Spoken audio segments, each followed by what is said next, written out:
Hey everyone, this is Ryan Grant, pro member of Team DDG, and you're listening to Deaddrawgaming, like no one ever was.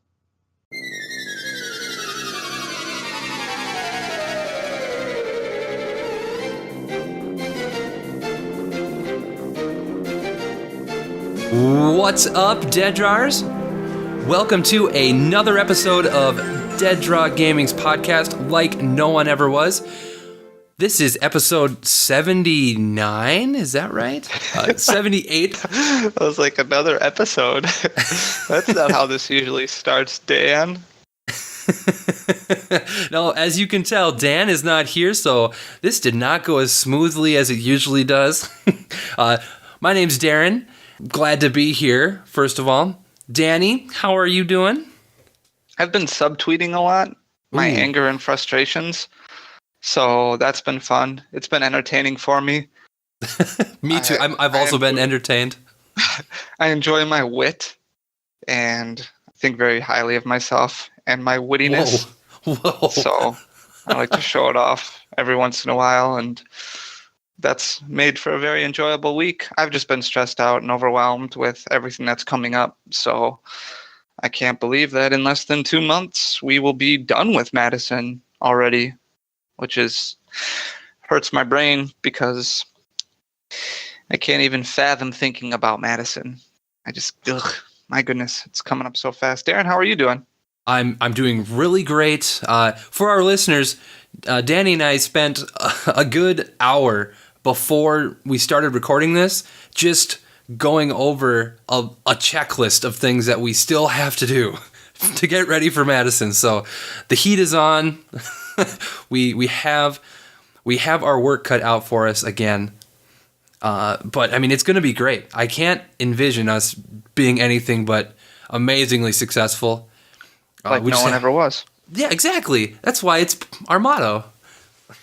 You want to hear something exciting? I would love to hear something amazing. All right. So if you weren't overwhelmed already, maybe this will help a little bit. So we have a team stage at Madison, as you very well know. It's going to be a lot of fun because on Friday night, the night before the tournament starts officially, our team will be competing in a team tournament with a few other teams from around the Pokemon community, and we will win because we're the best, like no one ever was. And then they will have a team stage all weekend, so they don't have to move. People have to come to them. It's going to be a lot of fun. We have a booth, a giant booth. It's going to be like 1,500 square feet of just complete awesomeness. We're partnering up with Pokevault. We're partnering up with TC Evolutions. We're going to have a lot of stuff at our booth, from singles to sealed product to dice to sleeves to Japanese sleeves to plushies to everything. Merch. Wow. It's going to be a lot of fun. It's going to be amazing. We are streaming the trading card game for the first time ever at Deaddrawgaming.com. Wait, twitch.tv/Deaddrawgaming. There we go. So that's going to be a lot of fun. If that wasn't enough, we have just decided that we are also going to stream the VGC. What? So What? we are also going to be streaming the video game side of things. So I've been working on that a lot over the past week. I talked to Jimmy Ballard last week, and we made the decision that we would also stream the video game side of things. So yeah, that's going to be a lot of fun. I have already been talking and working with some people. I know nothing about VGC. Darren, do you know anything about VGC? I used to play competitively. That was 3 years ago or more, I guess, actually. So you're not competitive right now. No, it's been a long time, actually. Yeah, I'm out of the game. I might as well know nothing. Fair enough. Yeah, I don't know anything either. I actually was like searching Facebook frantically looking for VGC groups so I could be like, hey, does anybody know anybody who could help us and maybe commentate? And I did actually find some luck by tweeting that I was looking for some people who were involved in streaming or YouTube or anything like that play competitively. And actually, I got some hits. And I ended up calling the guy up. His name is Ryan Hebert. And a little bit about Ryan. He's been playing VGC since 2015. He was one of the founding members of DePaul University's Pokedemons. And he's been working hard to establish a competitive scene within the city of Chicago as a TO and a VGC judge. He's had a top 8 finish at a mid-season showdown last season and first at the Memphis PC this past December. So Ryan will be commentating for us the VGC, along with his friend Patrick Mont, who has been playing VGC casually since 2015, and 2018 being his season debut. As far as a competitive player goes, he participated in the 2018 Dallas Regionals, and they know a lot more about the VGC than we do. So we are going to rely on their expertise. Ryan's got a fun YouTube channel. Great guy. He's already sent me a ton of information about VGC, more than I've ever learned before. So really excited to have them come and commentate for us. I've been reaching out to several different VGC streamers and YouTube personalities to see if they would be interested in commercials or anything like that. Working out advertising space, trying to keep things fun and get all of the equipment together. So I'm really excited to stream the VGC and have that outlet for the people who are interested in VGC. I know that for the most part this season it's kind of been just the TCG with a smaller VGC stream, if there was one at all. And usually it's the same group of people that are able to put it on. So it's going to be a lot of fun to be able to provide that for the community, and we'll see how it goes. It's nerve-wracking. Absolutely. Very nerve-wracking. One of my favorite things is how excited Ryan is for this. Like, he's very excited. I can't imagine he won't be anything but amazing just seeing his excitement. Like, I'm so pumped. I'm jacked up, man. This is crazy. I cannot believe that we are running 2 streams. Yeah, it's going to be nuts. So Madison is going to be crazy. It's going to be nuts. You said it. Yeah. I booked my hotel room, so that's exciting. What? Really? Where are you staying? I'm staying at the Monona. Heck staying yeah. at the host hotel. Dude, that's such the play. Like, Make sure you get some omelet breakfast if you like eggs. I do love me some eggs. There's a block of rooms that were reserved, so I snagged one up, and I'm excited. It's worth it. You're going to love it. I haven't stayed in a hotel since Disney World. Well, I'm going to stay in my house because I don't live an hour and a half away like you do. Yeah, and last year I drove back and forth every day, and that was a lot. Yeah, I'm glad you're staying. After being on your feet for like 16 hours, it's like, Yeah, no thanks. All right. What are we talking about today? That's what I was going to get to. Let's take a look at our agenda. Today we are going to start with Pokemon news like we always do. Then things are going to get just a bit spicier. We're going to talk about traveling internationally for points. It's a big topic, controversial, and we're going to do our best to tread the water. Our second main topic, we actually got an email from one of our fans asking questions about starting up his own TCG business. And so we're going to go over some of those questions, delve into them a little bit, give him a much better answer than we could have just in an email reply. Then we're going to hit our weekly top 5, question of the week, buy, sell, trade of the week, and our open discussion and wrap. With that, let's jump into our Pokemon news. First up, Darren, that's me. I'm going to talk about Pokemon Go a little bit. And there is a lot of Pokemon Go news, but I'm going to try to keep it brief. First of all, Mew, it's coming. We all kind of knew that it was going to come with the new field research quests. Did you know that this Mew can be shiny? Shiny? That's right. It's been leaked that there is a shiny Mew, and I don't know about the rate, like how often you'll see one, but it's there. But how about this for when you do find your Mew? It has a 100% base capture rate and a 0% flea rate. What that means is if you throw a ball and you hit the Mew, you will catch it 100%. That's pretty cool.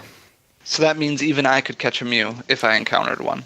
That's right. The problem is getting the Mew involves a lot of legwork, finishing your special field research. It's not, I mean, some of them are pretty grindy. It's not something that you can knock out in a day. So it'll take some effort, especially for a very casual player like you. It would take you a while. Can I just ship you my phone for a couple days? I don't need a constantly buzzing email machine in my pocket. You have 2 hands? If you could just respond to all the messages that come through, that would be great. That's exactly what I mean. I'm not interested in that. Next up, Shiny Murkrow. They are finally making all those Murkrow slightly more enticing. Any Pokemon Go player out there will tell you they are done caring about Murkrows, but maybe now they aren't because you can find a nice little pink one. I think they're pink. Anyway, shiny Murkrows are available. So for April Fool's Day, we had that on Sunday. Pokemon Go introduced 8-bit sprites, and they're kind of fun. They are still in the game. They didn't get rid of them right away. They're going to be in the game for, I think, another 2 or 3 days. It's a fun little thing. I thought it was a good joke. It made me giggle. And finally, we have 2 big pieces of news here. First of all, raids right now have gone away from Lugia. You can now catch Latios and Latias, and they can be shiny. Like this is just great news. I haven't gotten my Latios yet. I will soon, hopefully. And finally, the last piece of Pokemon Go news. It has been leaked that one of the possibilities for your 7-day research capture reward can be a legendary Pokemon, specifically the legendary birds. It's been leaked that Moltres can pop out. That means that Zapdos can pop out, Articuno can pop, who knows who else. Oh, I'm pumped. I'm so excited. Because I wasn't playing when these legendary raids started, so I don't have my original birds. Oh, you think Meloetta could pop out? No. Not yet. Why would you want it to? That's a great point. Our question of the week. We'll get into that later. But that's it for Pokemon Go news. What have we got for the VG? Not a whole lot. The 6th Pokemon Ultra Sun and Ultra Moon global mission has begun. So this global mission's theme is to hatch eggs. The goal is to reach 3 million eggs hatched by April 16th. If the mission is a success, then participating players get 2,000 festival coins or 4,000 festival coins if they have a global link account tied to their game. While if a failure, players will get 1,000 festival coins or 2,000 festival coins if they have a global link account tied to their game. So the last one was a failure. Hopefully this one is a success. I think that eggs are pretty easy to take care of, so should be okay. And then a little bit more, Raikou and Entei event has started in several regions of Latin America. In Chile, it can be obtained through the serial code at microplay stores from 2 days ago until April 29th. And in Peru, it can be obtained at Mass Gamers. It looks like it has been confirmed that it will be distributed over the Nintendo network in Europe and Oceania from today until April 25th. And the United States will receive it in Target stores from April 22nd to April 29th. Okay. If you are in our northern Canada, you get it in the Pokemon Trainer Club newsletter. Nice. So there you go. Entei and Raikou, April 22nd to April 29th. Mark your calendars. Darren, you'll have to buy Ultra Sun or Ultra Moon prior to that day. The only problem, I mean, I could buy it, but it would just be the same as Dan's. I would probably just leave the wrapping on it, though. Untouched. Yeah. At least he unwrapped it. Yeah, that's true. Very true. All right, and that's pretty much it. So we can move into some Pokemon TCG news. We got a little bit to go over this week. I'm going to start out with something that's super boring. Do it. And Darren, maybe you can explain this to me. So there's a basic energy box that's releasing this month. This is breaking news and super awesome. Not. For the first time ever, Pokemon is releasing a basic energy box that will come with a bulk amount of basic energy cards. This will make deck building much easier, especially if you're a newer player. The box will come with 450 basic energy cards, presumably 45 of each type. It will also include a PTCGO code card, which I'm assuming is 450 energy cards, and it will retail for $19.99. It will be available at retailers like GameStop and Walmart. Why? So we have a lot of energy left over. Let's make a nice looking box and throw them all in there. I think that can be the only reason. I'm confused about the PTCGO code card because basic energy are infinite on PTCGO. Yeah. But that's what it's got to be, right? You're not going to have a PT. It's not going to be like, here's a Mega Beedrill. No, yeah, it won't be Pokemon, I'm sure. Maybe it would be like a special deck box or coin or sleeves or something. It'll be something silly. This is a big waste of money. I would never tell someone to buy this.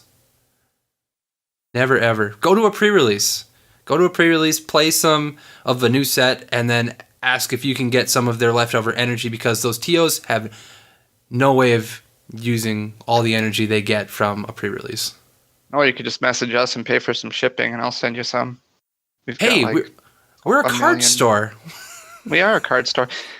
This is 4.5 cents per energy card. I wish my bulk was worth 4.5 cents, much less my energy.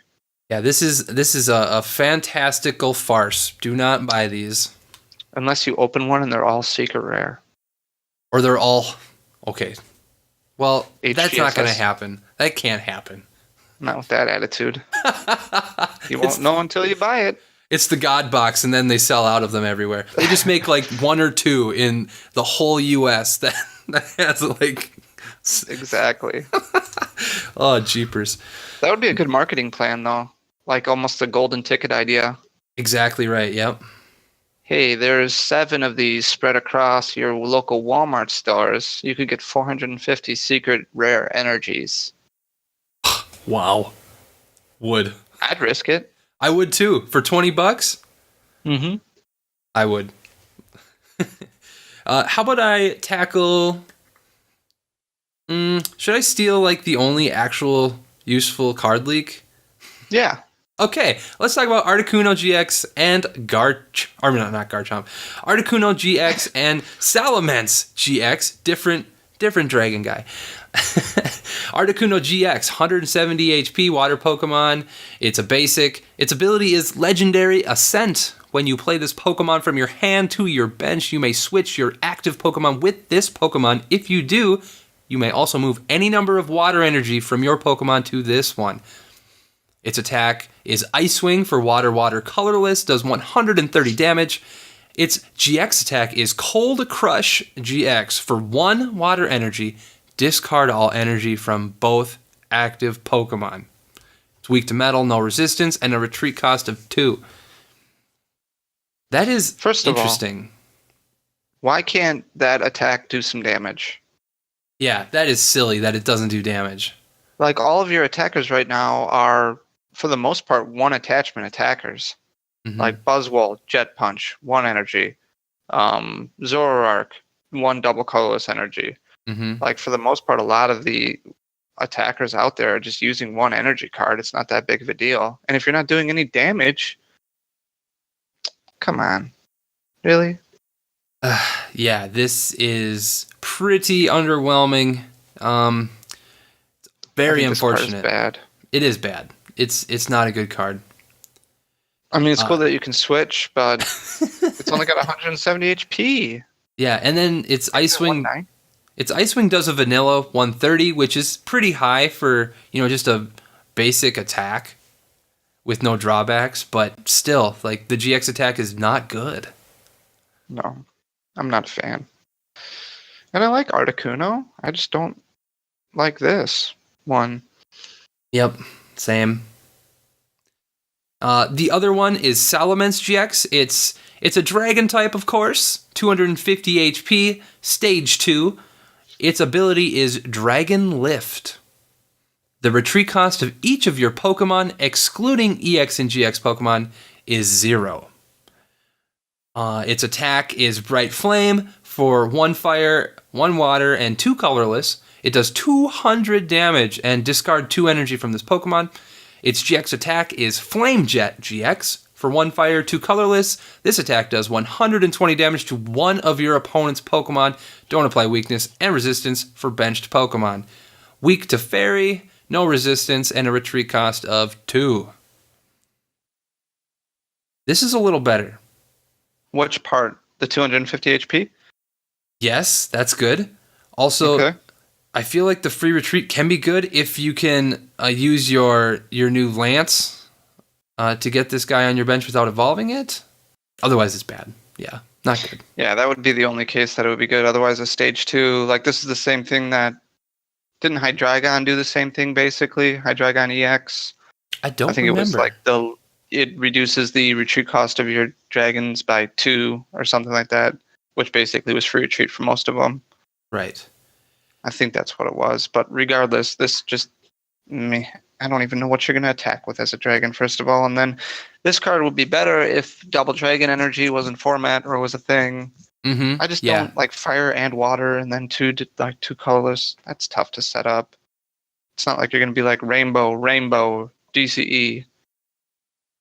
No, this is just another not good card that is almost decent. But like, let's think about this. In our current format, Guzma heavy format, what is the value of Zero Retreat on non-EX and GX Pokemon? I mean, that's true.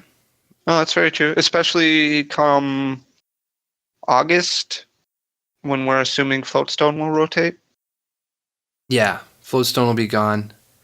There's some interest here. Its attacks are bad. It's a stage 2. This card will not see play competitively, I don't think, in my opinion. Not in the current format, at least. I don't think. Yeah. And we haven't had any good dragons that we can pair it up with. No, exactly. At least this translation of the ability, it just says your Pokemon. It doesn't specify Dragon Pokemon. But what do you do? Yeah, that's pretty cool. Moving on. What else do we have? Do we have anything else new? We've talked about the Blaine already. Yes. Right? So we got the full art version of that, which is kind of vanilla, but still a fun looking card. Mm-hmm. And then we've got Zinnia, the full art form of that, which we've talked about before, right? Yes, definitely. We did get a full scan release of all of the cards from Dragonstorm, which is pretty cool. And did we talk about the Gyarados in this set? I don't think so.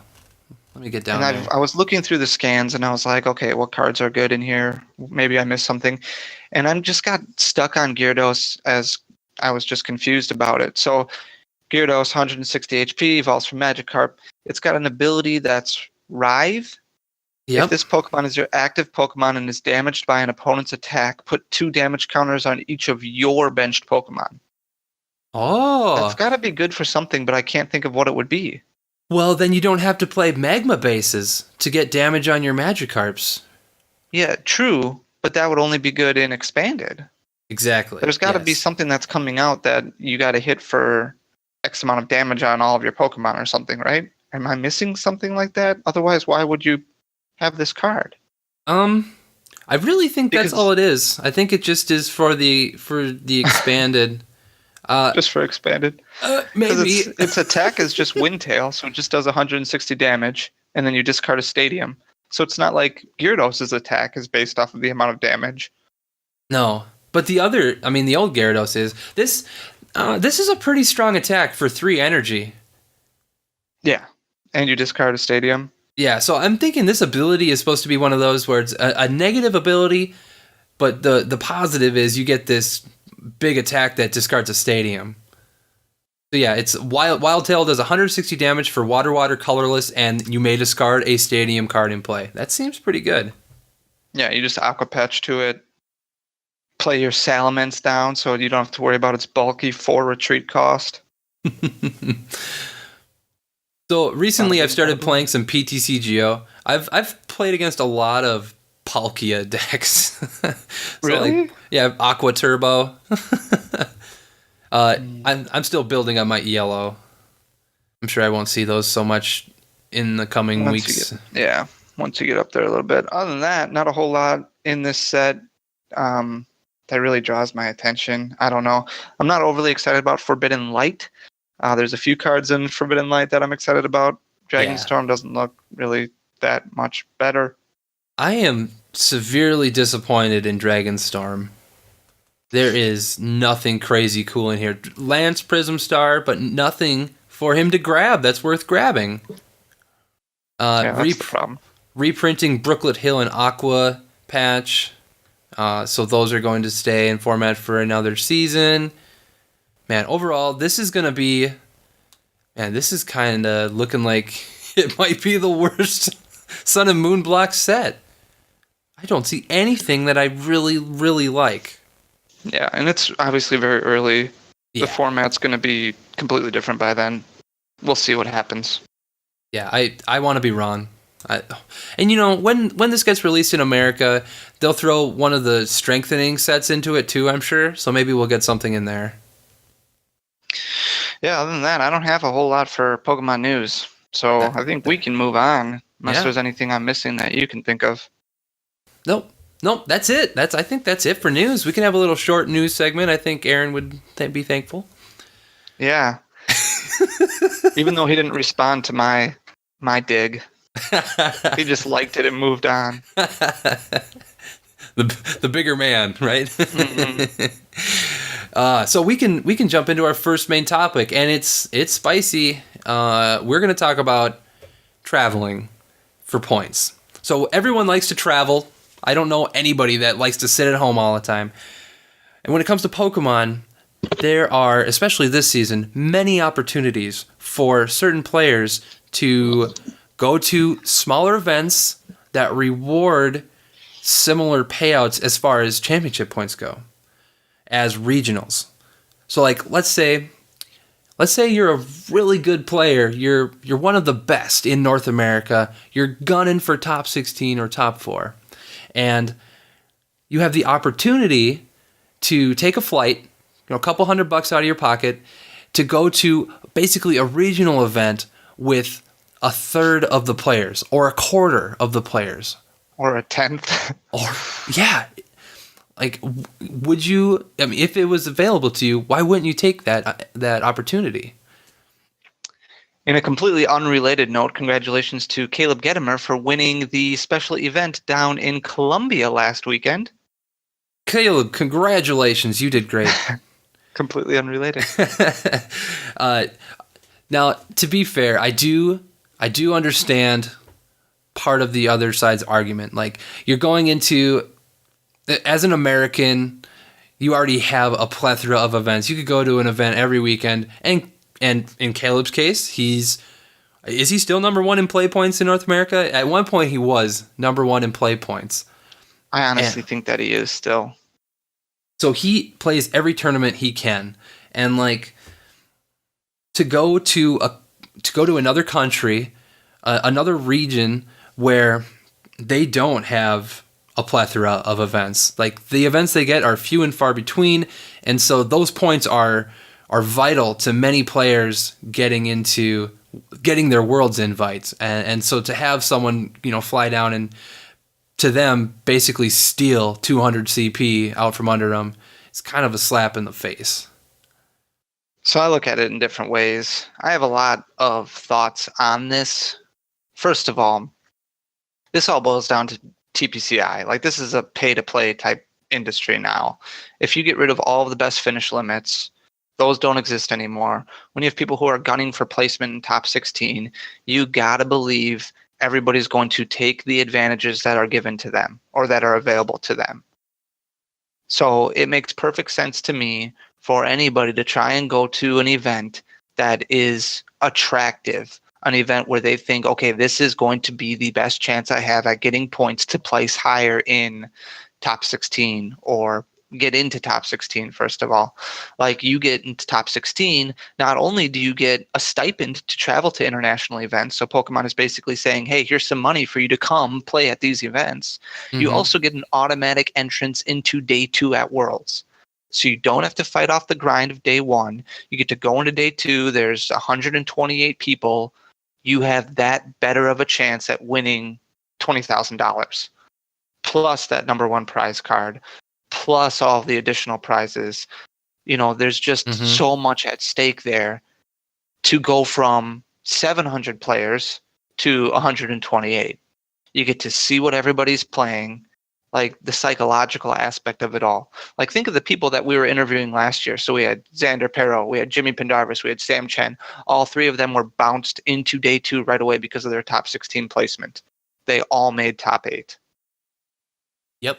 Like, all 3 of those people that we, like, they, from the US, they got into top 8. And I'm sure that if you ask them, they would tell you that they had a huge advantage starting off in day 2 right away. So of course it makes sense for people to go for that. Last week, there was nothing. It was either cup or special event. So you either pay to play in a cup and you have a chance at getting 50 points, or you pay to play at a special event, which is definitely within your right, and you have the chance at winning 200 points. And if you look at it from growth of the game, in my opinion, there's nothing wrong with going down to Colombia or going down to Spain or going to Mexico or wherever. If you're willing to risk it, if you're willing to pay the money to travel, like, that's growth for the game. If I'm somebody who's a tournament organizer down in Peru and I'm holding a special event for 50 people locally, I want as many people to attend that event as is possible. Mm-hmm. I want them to play against people that are good because I want that competitive nature, because I think it's good for the spirit of the game.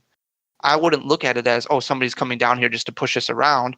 I would look at it as, hey, here's some additional competition that should spark up additional interest, and then that's going to yield better results for next year. Maybe then more Americans will come down. Maybe then more people from Peru will come to play. Maybe then more people from Brazil will come over to play because they know that the competition is going to be tougher. They know that there's going to be more people there.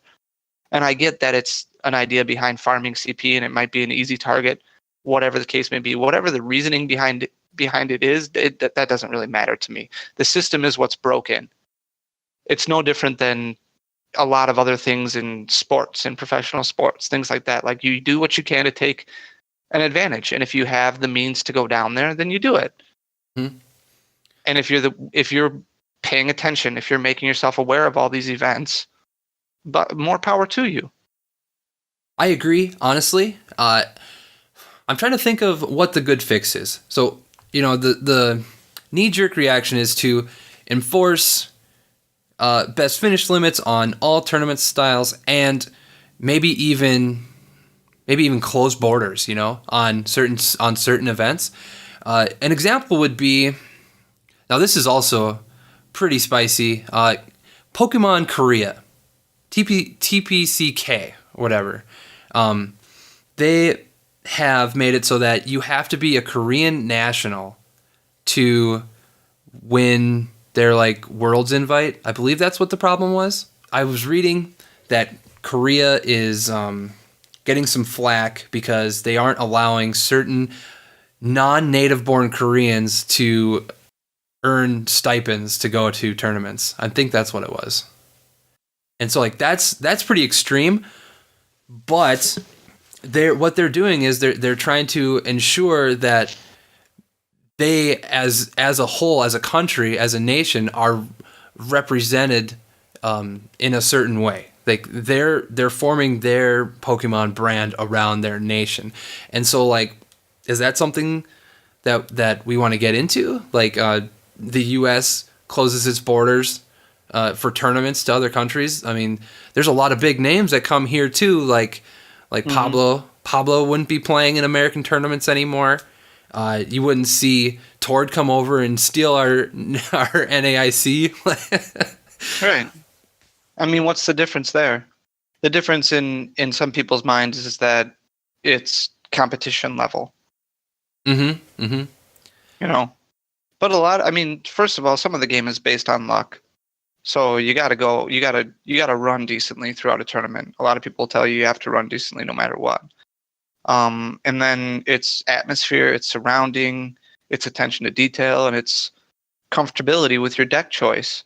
And you're going into a meta that's brand new to you, no matter what, because you're not going to be used to what locals are playing, because you won't have played them, you won't have that experience. And I could understand animosity or angst if this event was invite only, or it was completely hidden, or if there was no advertisement of this at all. But this is an event that everybody knew that, or if they didn't know, then they could have found out was something that could be traveled to. It's no different than somebody from here going to a regional abroad on the same weekend that there's a regional here. Yeah, you're exactly right. I think some of the one of the things that kind of put a bad taste in people's mouth is the whole argument that certain players would go to other tournaments in smaller places, in foreign countries, because it's easier, because the competition is bad. So it's like a dig at those players for being bad, even though the current world champion is from Latin America. It's just kind of the respect thing. Like, why are you saying that people should come here and this is an easy meta, or this is an easy tournament? I mean, I don't think that's, at least for Caleb's case, that wasn't what it was all about at all. It was like what you said. He's chasing points, and there weren't any other good points that weekend. Yeah, and I mean, when there's people that go down to those events, like if there's a really good player or there's a few really good players that come down there, that only is going to help make that area better. They're going to be able to talk and interact and understand different, like I know I read something where there was very few IDs. Very few people internationally drew or intentionally drew in the last round because they didn't know that they were supposed to. Like, these are questions that you have the ability then to ask when somebody's down there with you. Right. You have the ability to ask, hey, where do I go for information? Where can I find additional information on websites, or what Facebook group should I join, or things like that. Like, it's something that can be beneficial. And I understand the idea behind the system. I really do. I think I don't want to limit the amount of, or I don't want to limit where you can play, where you're allowed to play, because I think Tord is certainly within his right to come over here and win our internationals away from us, and that's fine. I think the BFLs need to change. I think you need to have a best finish limit. Otherwise, you can literally buy your top 16 spot if you're good enough, and if you have enough money to do so. So I think you do need to have a BFL limit. And that necessarily wouldn't fix all of the problems, but it would eliminate some of the issues. Okay. I want to ask you, what do you think would be a reasonable BFL for regionals? Would it be quarterly? Would it be one per quarter? Like best BFL of one regional per quarter, 2 regionals per quarter? Well, how many regionals do we have? I can count them. I'm I probably should have asked that, because that puts you on the spot a little bit. Like, I don't know. No, that's okay. Let's look it up. I would say probably 2 per quarter, so 8 per year. All right, so there are 15 North American regionals this year. All right, so that's just North American. So there's going to be, I don't know, 20, 25 probably regional like events that you can travel to total. So yeah, I think 2 per quarter would be good. That's less than half of the events that you could travel to, and that's not going to eliminate all the problems, like I said, because you could still go to all of them, and if you win, take your best 8. But there still needs to be some kind of, I think there should be some kind of limit on the amount of points that you can gain from regionals, because then that would deter you from going to all of the events. It might deter you from going to all the events. Because think of it this way, Darren, if you went to Portland and you went to North Carolina and you got 2, let's say just day 2 finishes. Mm-hmm. So you finished in top 32 in both. Are you really going to go and you're like, I'm going to go to a special event where I could win 200? Or are you just going to stay home and play a cup? I would probably stay home. You get 50. Whereas if you win, a regional, if you do win a regional, you're really only going to be going up maybe 100 points. Right. Because then you're just getting rid of one top 32 finish. Yeah, you probably only get like 120 points or something like that. Yeah, so am I really going to spend $500 to go and maybe, or I could get top 32 again, and that's not going to do anything for me. And I think a BFL for regionals is something that needs to be done. And I think Pokemon's actually, I know they've gotten a lot of flack this year for mistakes and for things just not being as good as they can be.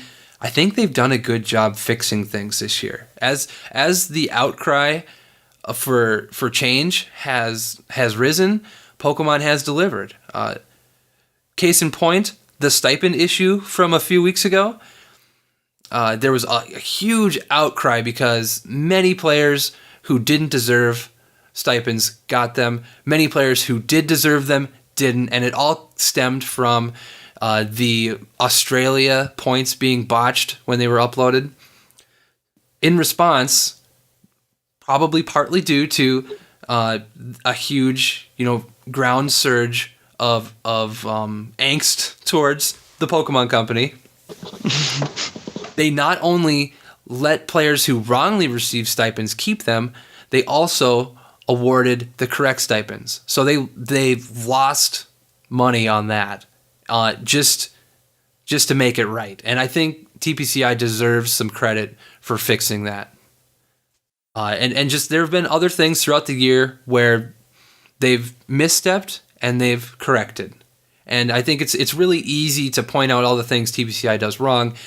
It's less common to hear about when they fix something or when they do something right. So I just wanted to throw that out there, that there's at least the stipends they fixed, and hopefully with enough people saying something about regionals needing BFLs, they can fix that too for next season.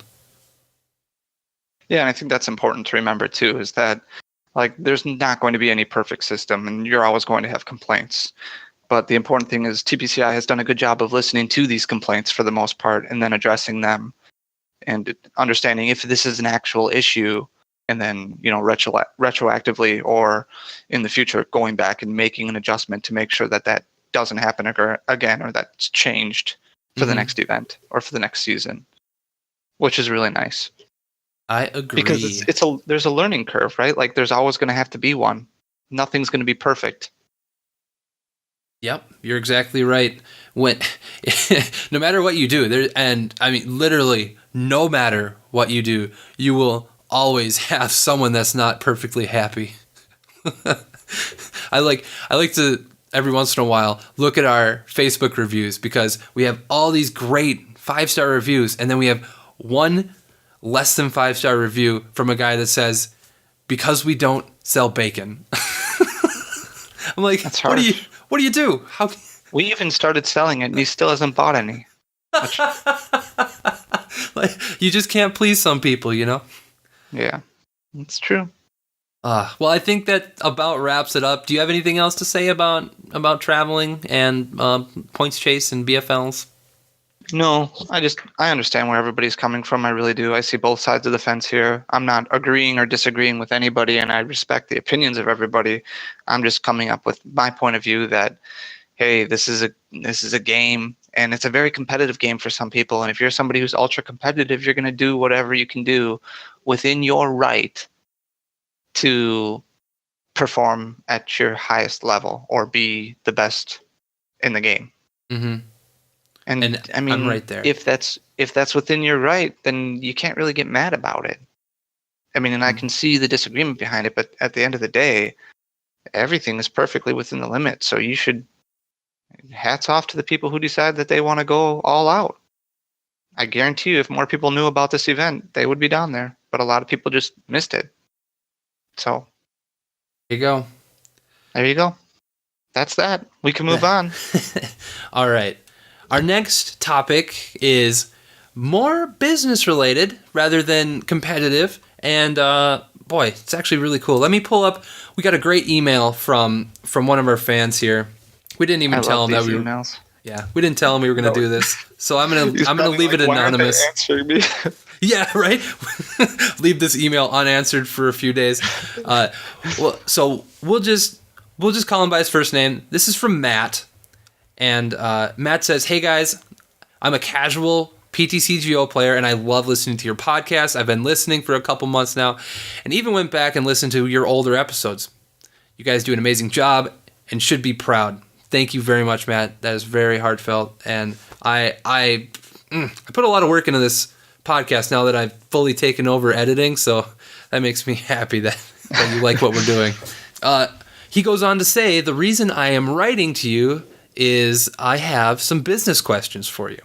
I'm starting a website selling singles for a different card game, specifically Munchkin CCG.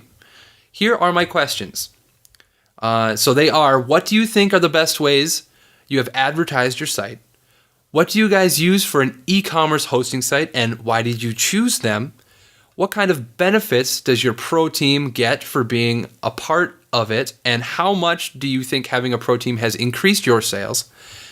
So those are 3 really, really great questions for a business starting out. I wish we had known, the answers to these before we started. But now we get to pass on our experience to someone new. So let's start off with the number 1 question. What do you think are the best ways you have advertised your site?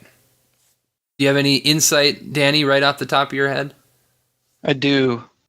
Because I remember when this happened, like it was yesterday, because I was just sitting up in my living room adding countless and countless amounts of cards to the website. And I'm like, how am I going to get people to go to this website?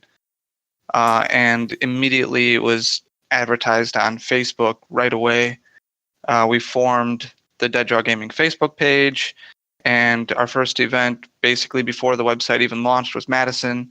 So we got the word out a little bit by having mats made up and just letting people know, hey, we were coming, this was going to be a thing, just through word of mouth that way. And then I would assume that there's Munchkin Facebook groups or some kind of outlet on social media that you can reach out to and start advertising and getting your name known a little bit more, because a lot of it is just establishing a presence, first of all. So commenting on people's posts, letting them know who you are, where you are, well thought out things that are going to start establishing some respect, caring what other people think, things like that.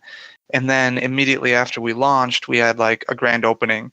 And I think that was kind of a key thing to getting the word out there a little bit.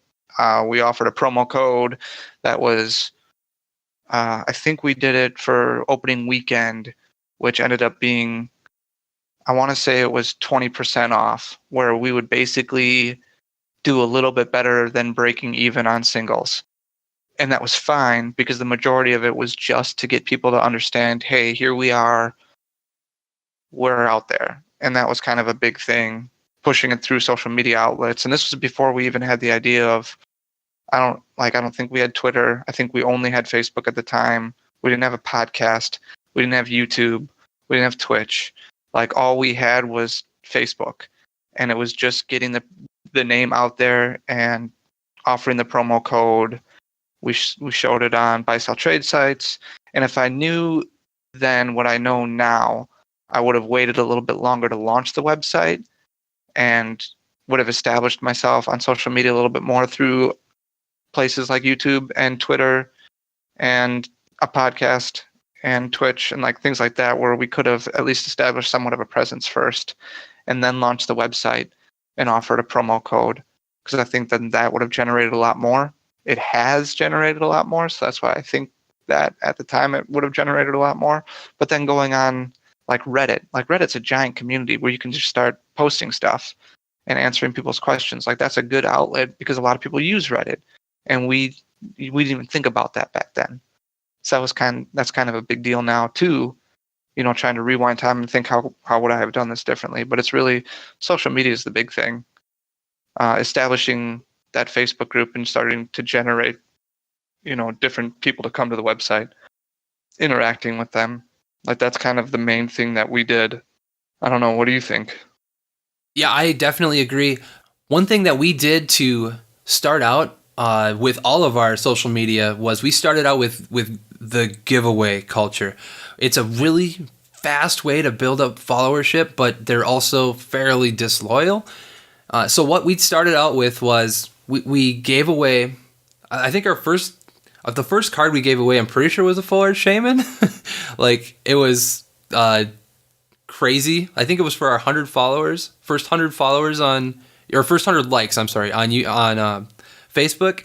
And then for like the 250, which we hit almost a week later, we gave away a Full Art N. Mm-hmm. Oh man. And both these cards were very valuable at the time. And so, word got out that, hey, Deaddrawgaming is just giving gold away. And we were able to build from that. Then we started setting our goals a little higher and started moving away from giveaway culture on Facebook and started building a more loyal crew of fans. On Twitter, we started our Twitter, and it wasn't really doing anything until I started giving away code cards every week. So we were just sitting on code cards. We weren't really selling them yet. And I started just giving away lots of 10 code cards every week if you followed and retweeted. And that was huge. Like, there were weeks when we would get 40 or 50 right off the bat. And after a few days, half of them would leave, but half of them would stay.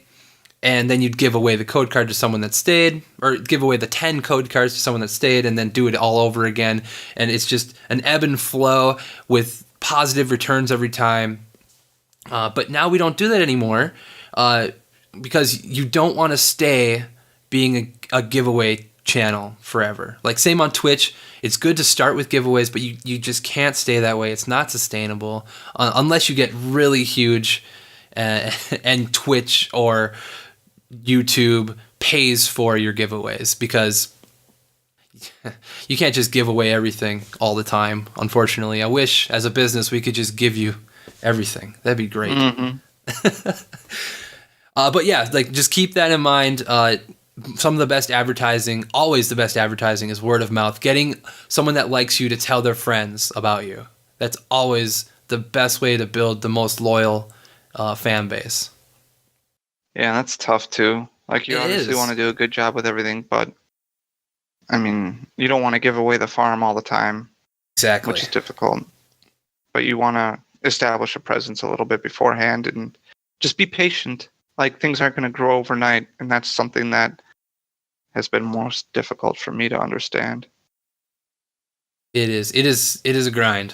I mean, it doesn't feel like you're progressing until you look at the whole picture, and just, where we were a year and a half ago is amazing to see where we're at now. But it still feels like we're treading water, honestly, because I'm gonna say this. This is kind of more of a Danny quote, but the gap between enough and more never closes.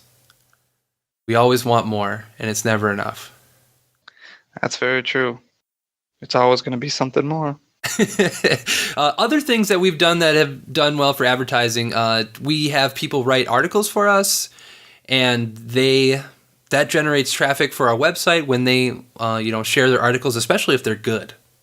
And we've had quite a few great articles that have generated good traffic. Yeah, and it's helped out too with, like, streamers. Like, we've partnered up with Purple Cliff and Sierra Dawn, and having them advertise our website a little bit too has brought in a different crowd, things like that. Make friends with content creators. Like, that's a huge thing. Utilize their abilities, their outlets. Get to know the people who are involved in the game or involved in collecting. Search out people on YouTube or on Twitch or on whatever outlet there may be that's involved in Munchkins, and try and talk to them about ways that you could advertise your brand and what you're trying to accomplish. Yeah, the interpersonal relationships that you'll build around your business, around your social media, it's the entire backbone. Like, business is people. It's not all about the money and the numbers. It's the connections you make. It really is. I mean, I know it sounds cheesy, but that's really it. We wouldn't be anywhere without the support of our streamer friends and our YouTuber friends and our competitive player friends and our collector friends. Like, we would not be here today. So it's very important to always make sure that you're making connections and never burn bridges, man. It's never worth it, ever. Anyway, we can move on to our second question. What do you guys use for an e-commerce hosting site, and why did you choose that one? Yeah, so right now we use Shopify, and the reason I used Shopify was solely because of the easy to use, the functionality behind it all. I enjoyed how easy it was to use. It seemed pretty simple.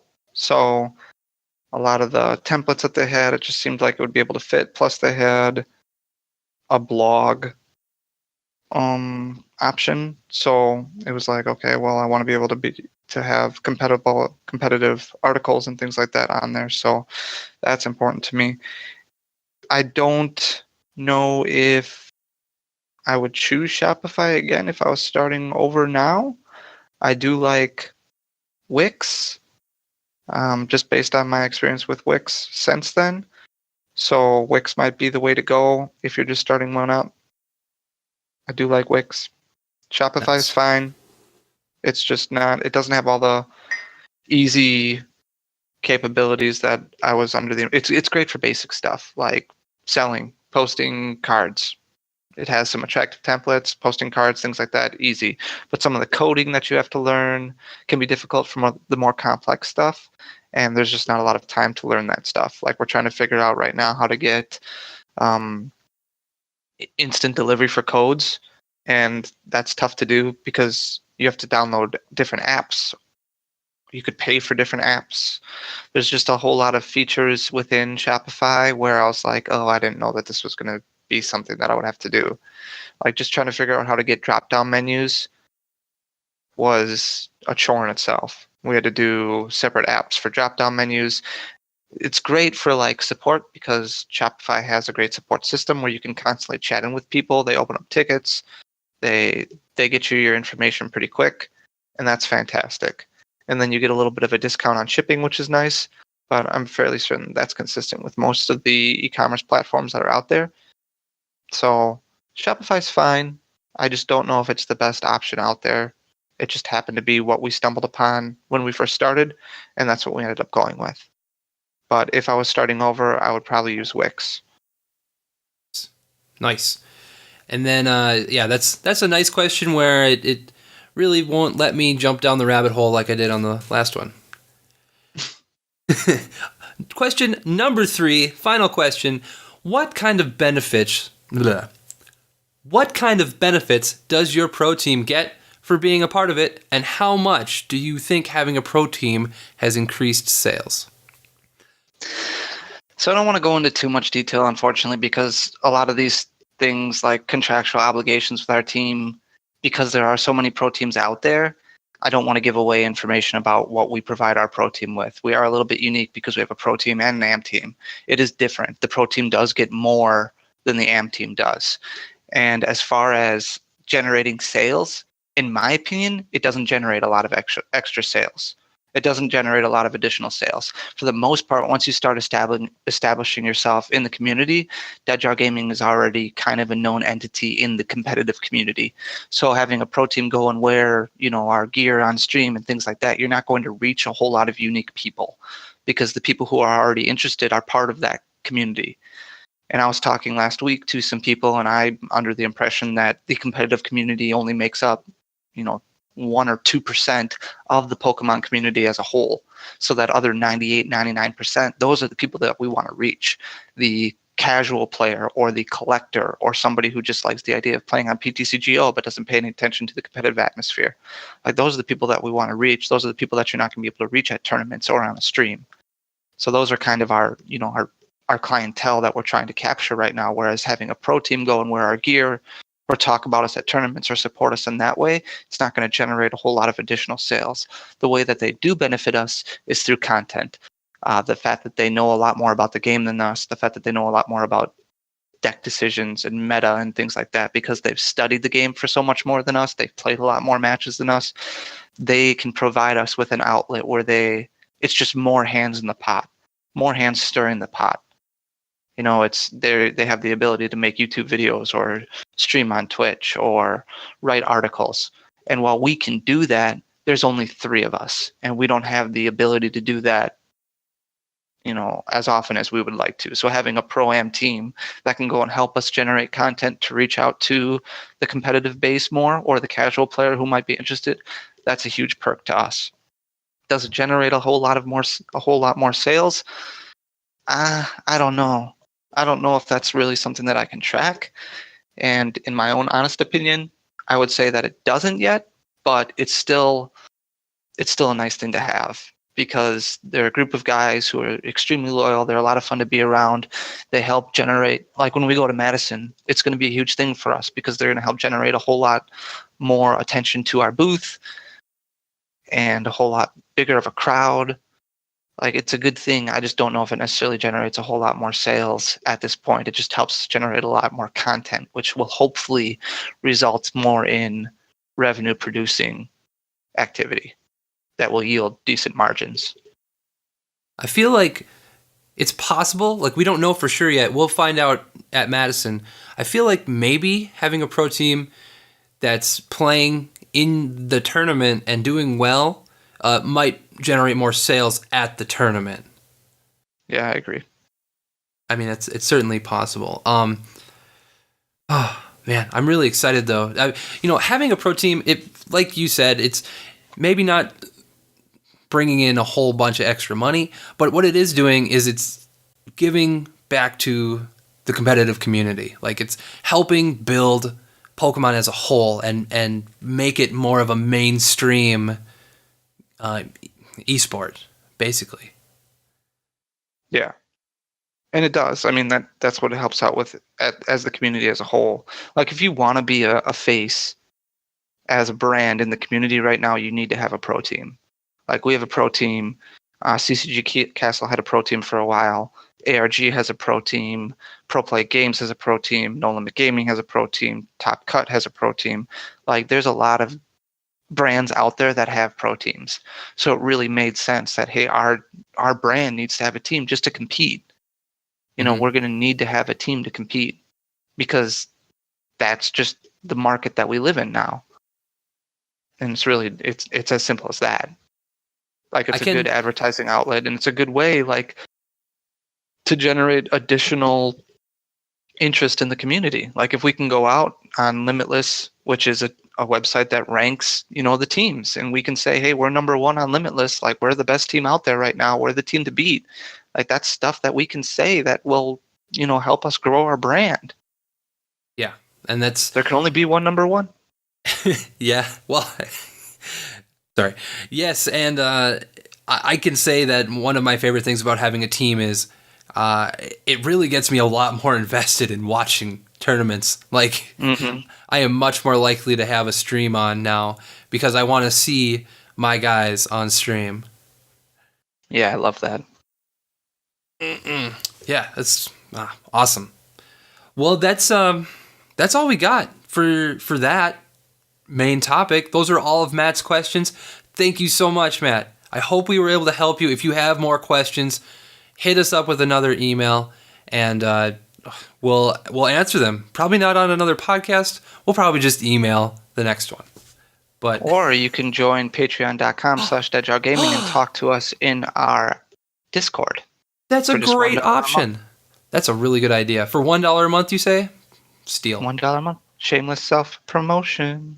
That's what it's all about. Exactly. Oh, man. Well, with that, let's go ahead and move on to the weekly top 5. This week. Weekly top 5. Oh, thank you so much, Danny. That was great. Thanks. This week's weekly top 5 is our top 5 stadium cards. This is a good one. I have 2 honorable mentions. What? Okay, you better start it off then. All right, so honorable mention number 1 is Dimension Valley, which I know is in your top 5. Yeah. Honorable mention number 2 is Brooklet Hill. Okay. All right, my number 5 top stadium card is Fighting Stadium. So my number 5 stadium is Brooklet Hill. I think it's really great. It is a good card. My number 4 is Skyfield. Ooh, that's good. My number 4 is Dimension Valley. Called it. Really? Both of my honorable mentions were your 5 and 4? Yeah, yes. I stole your thunder big time. You got me. My number 3 is Silent Lab. Ooh, very nice. My number 3 is Parallel City. My number 2 is Parallel City. Ooh. My number 2 is Fighting Stadium. My number 1 is Burbank City Gym. Yeah, it's pretty obvious. My number 1 is Broken Time Space. Or, no, it's Burbank. Okay, I was going to say. I didn't know. I had to mention Broken Time Space because I'm sure Dan would have said something about it. I would have put Forest of Giant Plants. Oh, man. So, yeah, there's our top 5. Pretty similar. I'm like, we're on the same page here for the most part. Very cool. I like it. Awesome. So easy. These top 5s are so easy, and they're fun. It's fun to think about cards in a new way. With that, we can move on to our question of the week.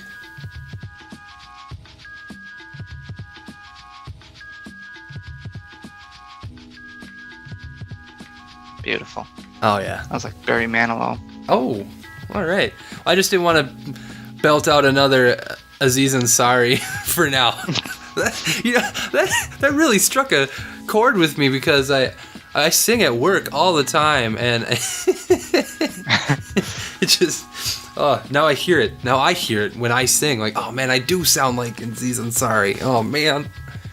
No, it's cool. He's a good guy. Well, I don't hate his voice. I think he's memorable voice guy. Anyway. Very. Let's move into our question of the week responses. We got a ton of them. We got a real load of responses here. Let's start with Facebook, if I can get there.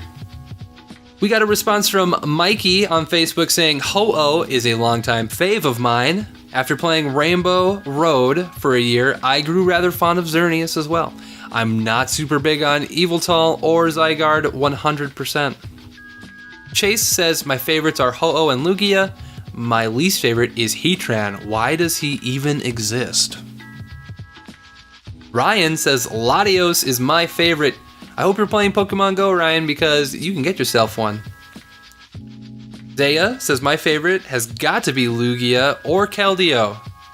I am also a big fan of Xerneas and Tapu Bulu. My least favorite is Zygarde 50%. All right, I like this. You ready?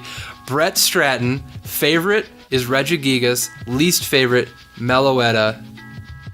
Meloetta's the worst. All right, well, and then Nam Kim said Team Handbird, big Lugia fan, right? And let's take two more from Facebook here. We've got Jamie DePamphilis saying Greninja is not a legendary, but good for you, Jamie. And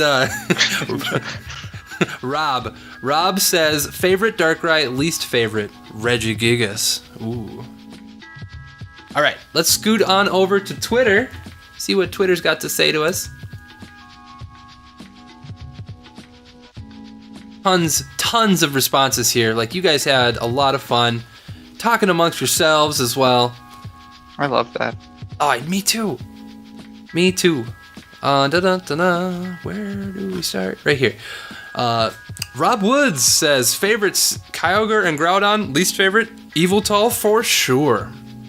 Hayden says favorite is Jirachi, least favorite is Raikou.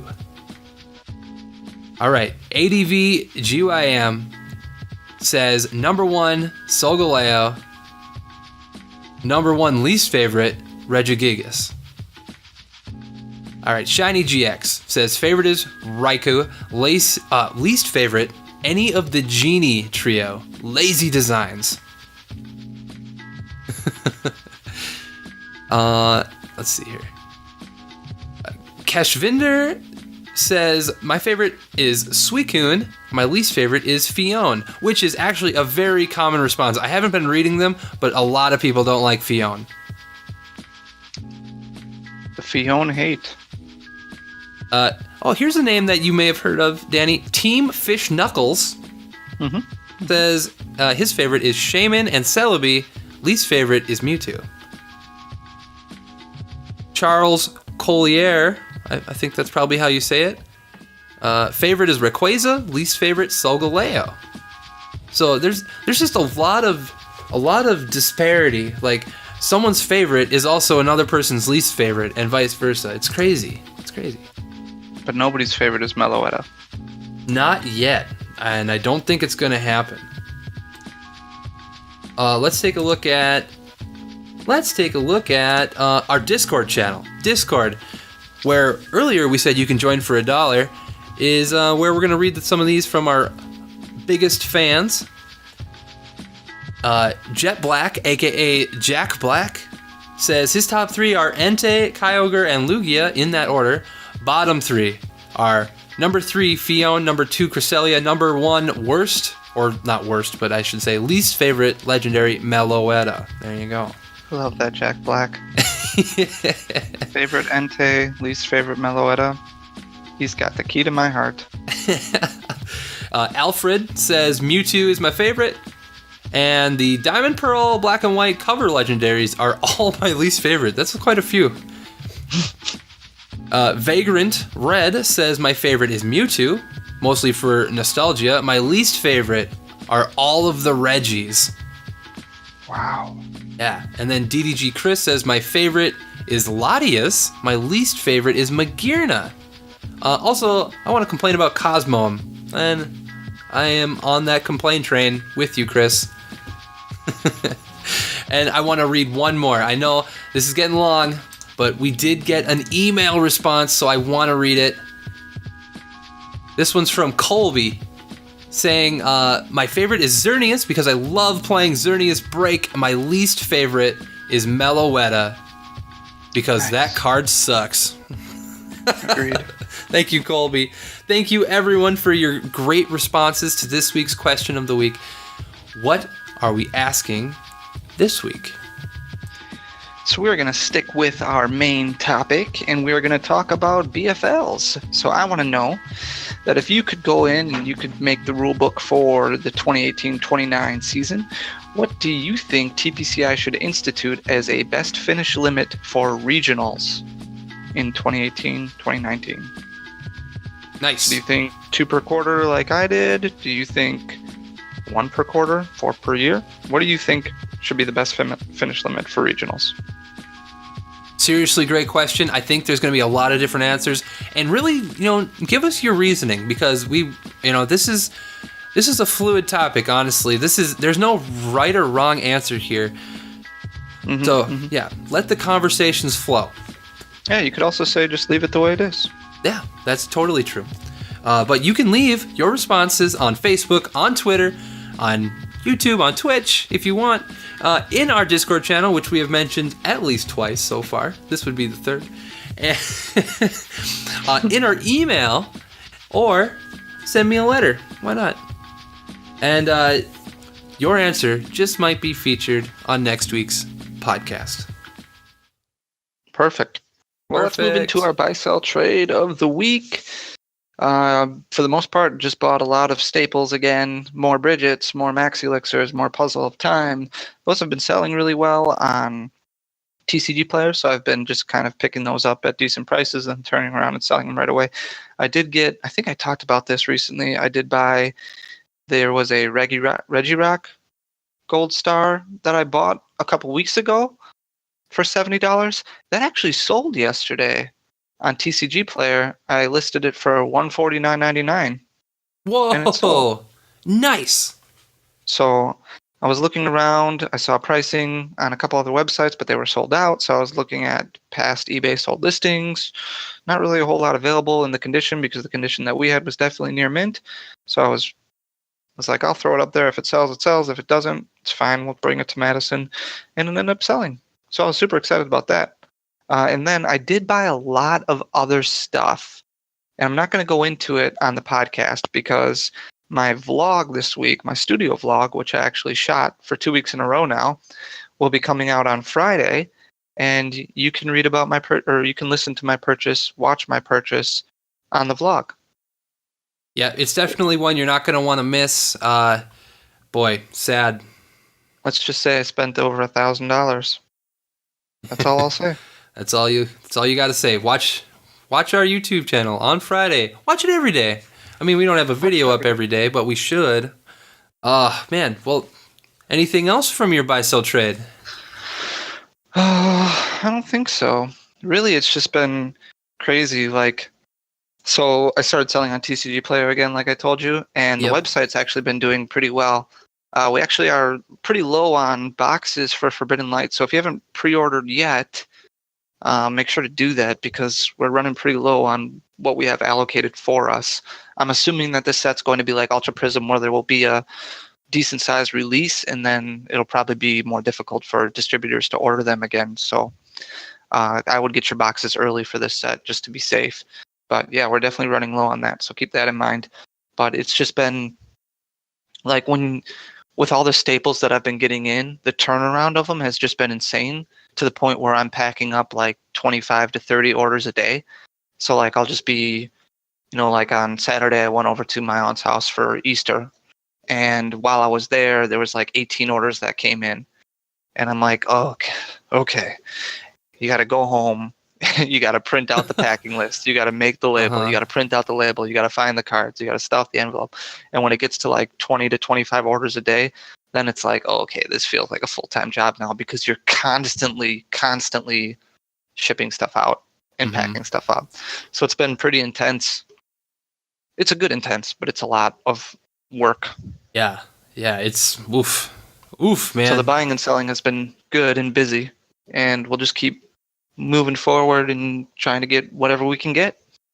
Very cool. And if you have, some really nice older cards and you just don't really want them anymore, yeah, come talk to us. Hit us up. All right. Well, let's hop into our open discussion here. I personally would like to say that are you ready for this? I'm ready. I passed my stage 1 TO recertification. Bam. Congratulations. Thank you. You should have a tournament. I am. I sanctioned one. Was that good? Yeah, that was really good. Thank you for that. I sanctioned a standard tournament. It's not a league challenge or a league cup. It's just a tournament. So no CP, but it's a tournament, right? That's how you have to start when you have a brand new league. And the only problem is I scheduled it for the same day as the pre-release in Madison, so I didn't know though. Like you didn't look up the event locator first? No, I did. That's just it. Like in my defense, I did look up on the locator, and it hadn't been sanctioned yet. And the TO that normally sanctions them, he goes, "Hey, that's the day we're doing the pre-release." I'm like, I looked at the event locator, and he's like, "Yeah, we didn't sanction it yet." I'm like, well, how am I supposed to know, man? So I might have to move it because I actually might have to staff that. Apparently, Madison is down to 2 TOs, counting me. So wow, yeah, it's pretty sparse here. That's bad luck. Yeah, it's. I looked at the event locator. I'm like, oh man, the nearest tournament is like almost an hour away. Like this will be a perfect day. Nope, worst day. So I might have to move it. We'll see. I probably will have to move it. Considering it's not even for CP, it would just be for like my local league goers, which we had league on Easter, and it was our biggest league showing to date. We had 9 people there. Good for you. Yeah, it was a lot of fun. That's fantastic. Yes, it's all looking great. I'm just very happy. In a month, I'm going to take my judge recertification. I might even up it. Maybe I'll go to stage 1 judge, because I've just had basic judge up to now. You're going to be able to start those league vlogs back up soon. Dude, I want that so badly. Like, and the store wants me to do it. I just got to get that camera. Oh, man. It's coming. I know I've said that 100,000 times, but we will have league vlogs again. It'll happen. You got anything else for open discussion? No, that's all I got. How about you? No, I pretty much covered everything at the beginning that I wanted to say. As far as the exciting announcement about VGC and the fact that we're streaming that.